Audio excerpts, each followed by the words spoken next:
So we're going to do buy and sell now. We're going to ask the lads as we approach the end of the season and thoughts of a rebuild going into next season. Into our brains who they should be selling in their clubs and who they would like to bring in. Nasty, we'll start with you. Probably the biggest rebuild needs to happen at United out of United and Liverpool. We'll start with what player you would like the club to sell. Yeah, I certainly have a bigger job on my hands than Jonathan anyway. Number one for me, and it has been for the past year and a half, Christian Eriksen. For me, just the epitome of a player that should not play at this level. I just struggled to pinpoint a moment where he has benefited the side or added anything.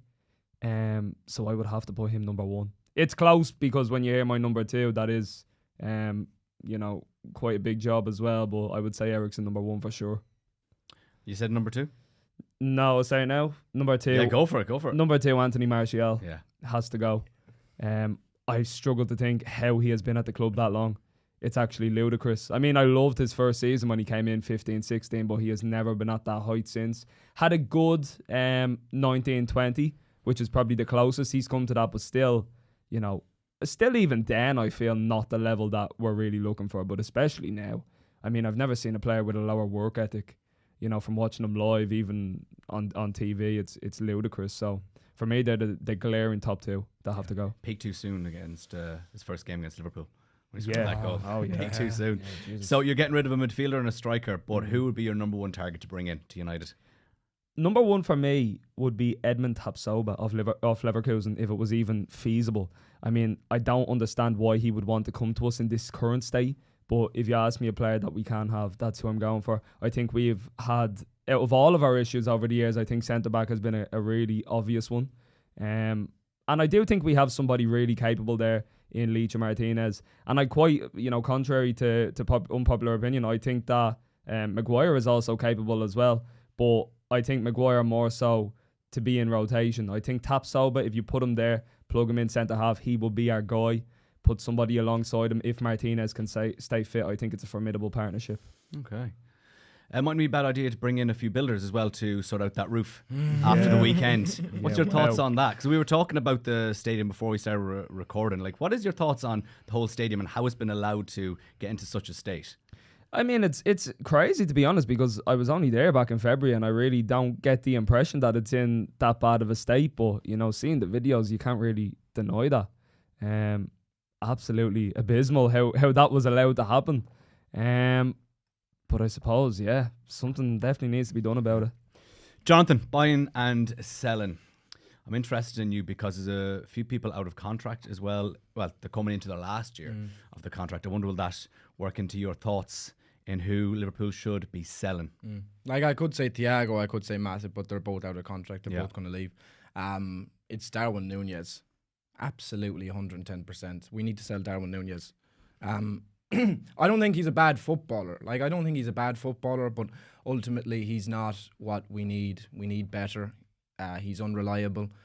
And ultimately, if we wait with Darwin Núñez, next summer we are not going to get a good price. We're going to make a massive loss. If Liverpool can sell Darwin Núñez this summer, especially with a club like Barcelona sniffing around, Liverpool can still get like 50, 60 million this summer, and then we can reinvest that into a player who's actually going to improve us, into a player who's actually going to make us better. Have you completely given up on him now? Because it's just like when you're watching Liverpool, there are times that he has these flashes that he is a top striker.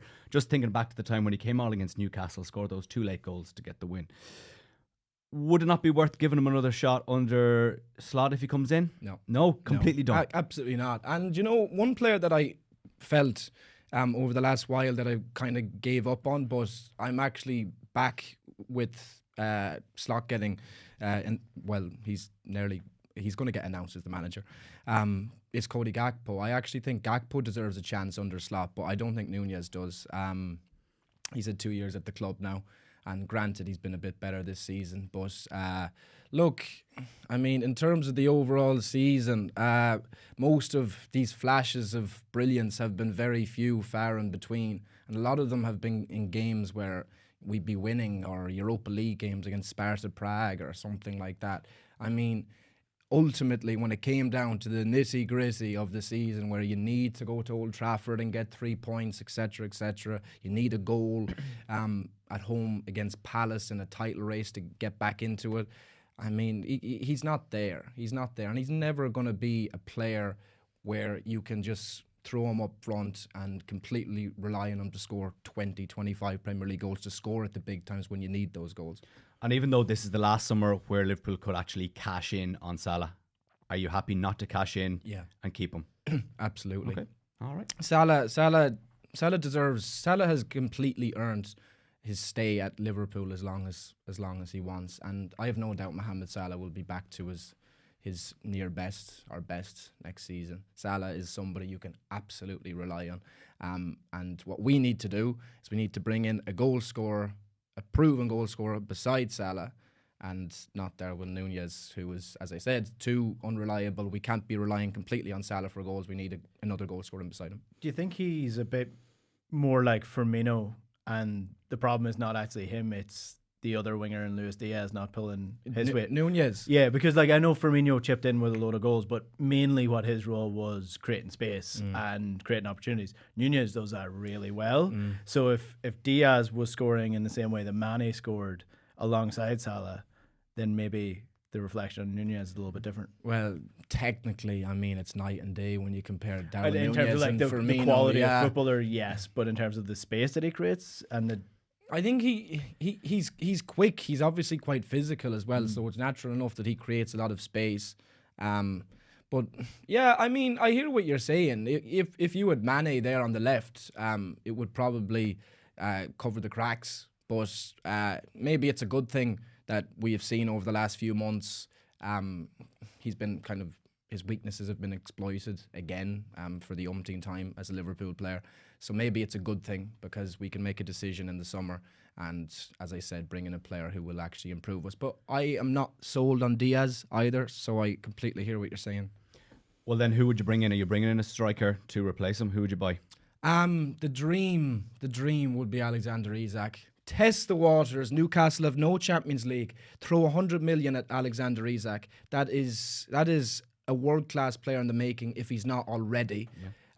That is a guy who will undoubtedly, in a team that creates a lot of chances, will get you 25, 30 goals a season, minimum 20 goals a season anyway. He's completely reliable. He's fantastic technically. He's a great number 9. He's a great striker. He can score all sorts of goals, left foot, right foot, header, whatever. So that's the dream, Alex Isak. But probably more realistic, I'd say Mohamed Kudus. Bring me Mohamed Kudus. I would love to see Mohamed Kudus. It's been confirmed by Ornstein that he has a release clause in his contract. I don't know, is it 80 million or 100 million or something?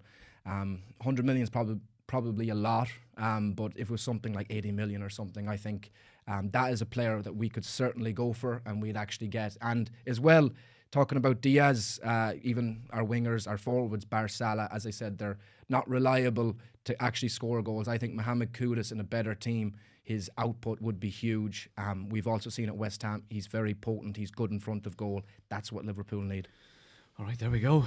If you're listening, FSG, Jonathan has put it down who he wants. And let us know in the comments, if you are watching the video, who should United buy and sell and who should Liverpool buy and sell. Give us a like, subscribe as well, and follow the lads, Jonathan Morley LFC on TikTok and Jonathan Morley 97 on Instagram, and Nasty_2K on TikTok and Instagram.